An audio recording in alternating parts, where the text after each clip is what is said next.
वर्ष साजरे करतात आणि ते पण दारवातले.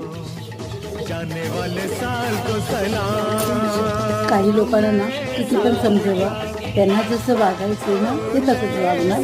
त्याच्यामुळे आता 2025 लागला, 5 मिनिटं झाली, आता बस झालं. आता खूप कंटाळा आला. आता कोणाला समजवायचं नाही की काय नाही, बस आपलं आयुष्य आपण जगायचं. त्यांना जसं वागायचं, जे करायचं ते करू दे. शुभरात्री टू फॅमिली. या जेवायला बघा, उपवास असून बी काय जेवतो.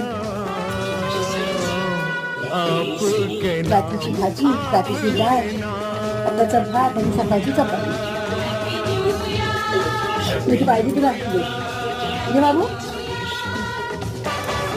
मम्माचे मिठू आणि स्वीटूने मम्मा खाल्ला.